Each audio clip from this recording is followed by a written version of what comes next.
Bulletin में अब बात करेंगे हिमाचल प्रदेश की खबरों की, जहां आपको बता दें चंबल जिले के भरमौर क्षेत्र से बेहद दुखद खबर सामने आई। भरमाड़ी माता मंदिर के ऊपर पहाड़ियों में बता दें लापता हुए दोनों युवकों की तलाश का दुखद अंत हुआ है। 3 दिन तक चले कठिन सर्च ऑपरेशन के बाद आपको बता दें भारतीय वायुसेना ने दोनों युवकों के शव बरामद कर लिए हैं।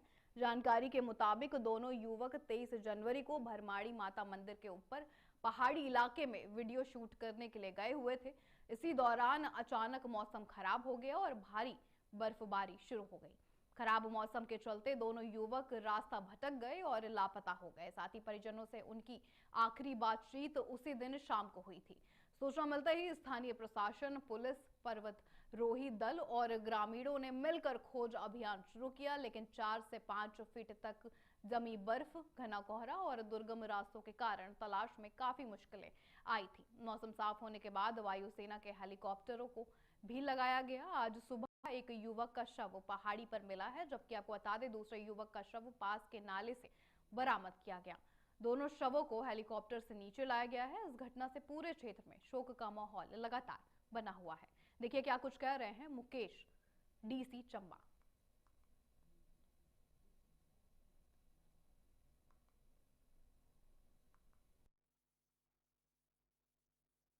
जी, भरमौर में लगभग 3 दिन पहले हमारे 2 युवा जो हैं वो भरमाणी माता से ऊपर की तरफ लापता थे। उनके लिए मौसम खराब होने के कारण पहले सर्च एंड रेस्क्यू जो था वो फुट पे करवाया जा रहा था, जिसमें लोकल हमारी माउंटेनियरिंग की टीम्स, पुलिस की टीम्स, होमगार्ड की टीम्स और लोकल जो पार्टिसिपेंट्स हैं वो इन्वॉल्व थे। कल से वहाँ पे हेलीकॉप्टर बेसिस पे एयरफोर्स से रिक्विजिट किया गया था एंड आज लगभग दोपहर को 1:30 बजे के आसपास दोनों जो युवक हैं अनफॉर्चुनेटली दोनों ही इस समय पे जीवित नहीं है, तो उनके जो मॉर्टल रिमेन्स है वो आइडेंटिफाई भी हो गए और उनको रिकवर करके नीचे भरमौर हेलीपैड तक भी लाया जा चुका है। देखिए 2 दिन तक आर्मी और एयरफोर्स के हेलीकॉप्टर से पूरा रेस्क्यू ऑपरेशन चला था।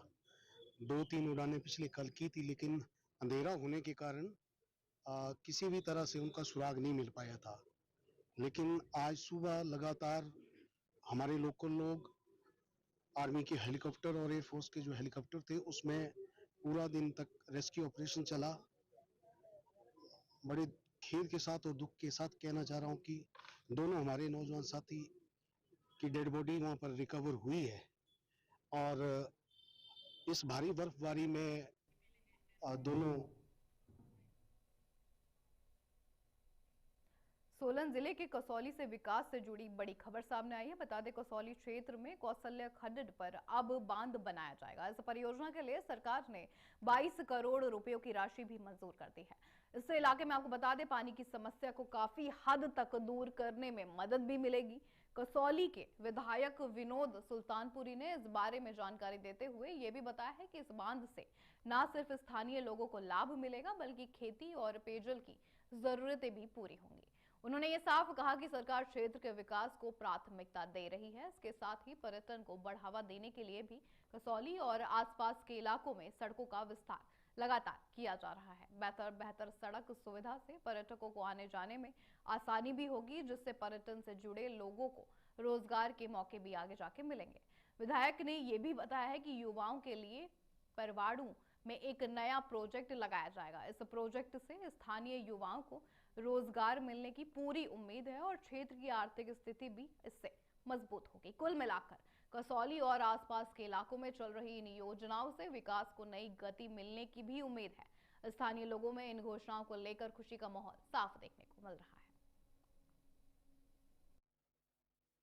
भारतवर्ष में 15 इस तरह के टेक्नोलॉजी रिलेटेड जैसे ITI होता है, एक अपनी जो स्किल्स है उसको इम्प्रूव करने के लिए एक इंस्टीट्यूट बना है और इसको लुधियाना की जो है एजेंसी है, जो हमारी मदर ब्रांच होगी, उसको मॉनिटर करने वाली है। और AI और इस तरह की जो तकनीकें जो अब नए युग की ज़रूरत है हमारे बच्चों को वेल इक्विप करने के लिए, ये हमारे पास परमाणु को मिला है और उसमें 10 करोड़ की जो लागत है वो सरकार करने वाली है। मैं माननीय मुख्यमंत्री जी, माननीय इंडस्ट्री मिनिस्टर, इनका मैं धन्यवाद करता हूं कि उन्होंने इस रिकमेंडेशन को आगे बढ़ाकर परमाणु को इसको दिया है और इससे हमारे जो new generation.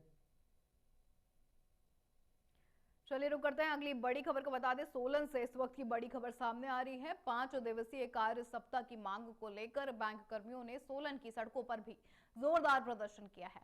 United forum of bank union के बैनर तले बैंक कर्मचारी अपनी मांगों को लेकर एकजुट नजर आ रहे हैं। बैंक कर्मियों का यह साफ कहना है कि बीते 4 दिनों से बैंक बंद रहने का असर आम लोगों के साथ साथ कारोबार पर भी पड़ रहा है।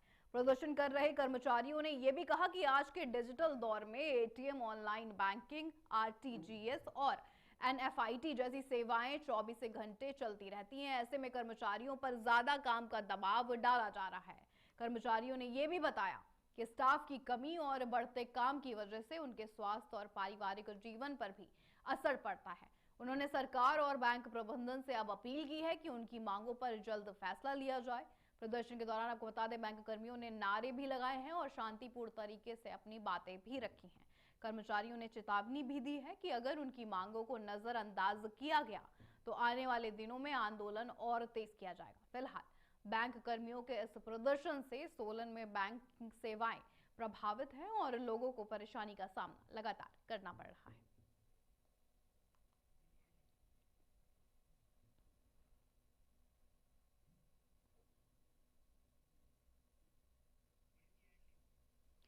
तो ये 5 दिवसीय कार्य सप्ताह की मांग को लेकर कर्मचारी लगातार प्रदर्शन कर रहे हैं। United forum of bank union का प्रदर्शन है ये। बता दें कर्मचारियों ने अब सीधे चेतावनी दे डाली है कि अगर उनकी मांगों को नजरअंदाज आगे भी किया जाएगा तो ऐसा ही प्रदर्शन वो आगे भी लगातार जारी रखेंगे और इससे भी ज्यादा वो प्रदर्शन उग्र होगा। बैंक कर्मचारियों के इस मुद्दे को लेकर हम पिछले 10 साल से लगातार संघर्ष कर रहे हैं और बार बार हमने आईबीएस से और सरकार से ये डिमांड किया है कि हमें 5 दिवसीय बैंकिंग दी जाए, क्योंकि पूरे जो दूसरे हमारे हिंदुस्तान में सेंट्रल गवर्नमेंट के डिपार्टमेंट है, दूसरे इंश्योरेंस के डिपार्टमेंट है, फॉरेक्स मार्केट्स है, शेयर मार्केट्स हैं, इस तरह की मनी मार्केट्स है, वो सारे ही पूरे 5 दिन चलते